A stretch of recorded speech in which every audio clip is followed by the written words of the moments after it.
Hey friends, welcome in, Harji here. This is the NK65 Entry Edition by Novelkeys. This is my first 65% build, as well as my first time using a 65% as well.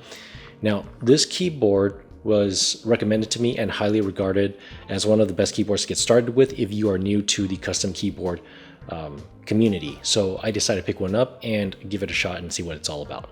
Let's jump in.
Running at $95 US, this budget entry-level keyboard doesn't have a very complicated assembly process.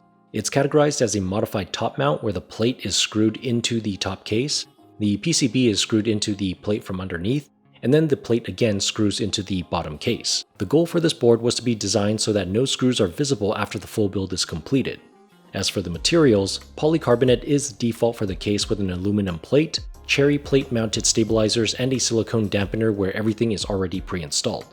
For clarification, switches and keycaps are not included with the NK65. Now, there is an upgraded version of the NK65 which has the same everything as the Entry Edition here, except the case is made from aluminum instead of polycarbonate. The current NK65 aluminum is a V2 model that will cost you from $185 to $195 US instead, which is pretty much double the price of the Entry Edition. The NK65 has a standard 65% layout and currently, as far as I can see, only supports Hotswap PCBs, which is beginner friendly for those who don't know how to solder yet. The PCB is VIA compatible with per switch RGB lighting while each of these switches are south facing, meaning that the switch pins would be inserted facing the north side and with the LEDs on the south. The LEDs are decently bright, as I have seen brighter ones, but how much of it shines through will depend on a few factors, like the profile and material of your keycaps, your switches, and as well as the translucency of your case color. In my particular build here, I'm using PCB mounted stock Gateron Yellows that have the black bottom housing and milky tops, so there is some level of translucency in both the switches I use and the NK65 keyboard case itself. My GMK White On Black keycaps are also not ideal for RGB lighting, so if you are someone who wants the RGBs to shine through, there are other switches and keycaps that are better fitted for those results. As I was looking for a way to customize RGB functions, I found a thread on Reddit that talks about the default settings using QMK's firmware, with the key maps and how you can access different lighting effects through the function layer. I'll have that link down in the description below. Before we go into the sound test, know that I'm using stock Gateron Yellow switches that have not been lubed yet. The cherry stabilizers also have not been lubed, so you will hear rattling. Everything at this point is stock straight out of the box.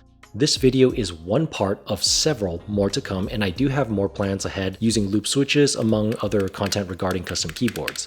Alright, so let's get started with the sound test.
These are the first set of switches I've ever used on the NK65, so I don't really have much to compare it with yet, as I will be trying other switches you see here like the Tangerines, the Xylants, NK Creams, Holy Pandas, and Alpacas, just to name a few. These Gateron Yellows are going to serve as my index reference moving forward with other switches and comparisons in the coming videos. Now, a few things left I want to talk about before wrapping this up is the build quality and my experience building in this entry-level keyboard. During the assembly process, because the case is made from polycarbonate, I accidentally over-tightened one of the mounting screws on the bottom right corner and it basically stripped the threads since it's a metal screw into plastic.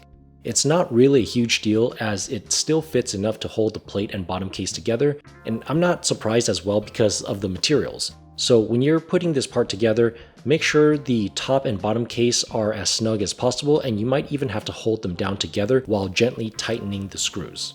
Then I also noticed when installing the switches, not all the switches would go into the plate all the way. I'm not sure if it's the tight tolerances of the plate cutouts, but this is my first intuition. So if you do end up getting this board, I do recommend watching the instructional video on Novelkeys website first.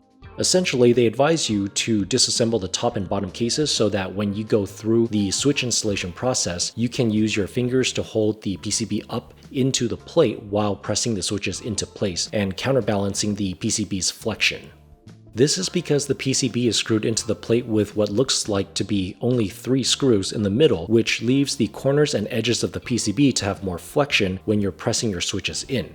So basically, just make sure you look very closely at each of your switches to make sure they are fully inserted.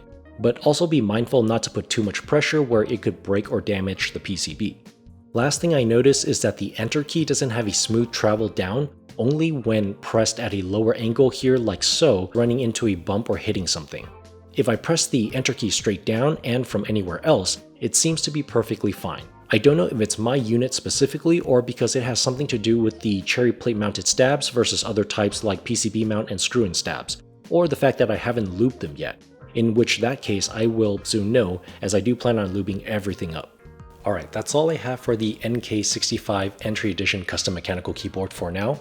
If I missed anything in this video, please drop your questions and comments down below and I'll try to answer them as I get to spend more and more time with this particular keyboard. And as always, I really appreciate you guys tuning in. Thank you so much for watching. Like this video if you enjoyed it, subscribe for more content from me, and I will catch you in the next one. Peace.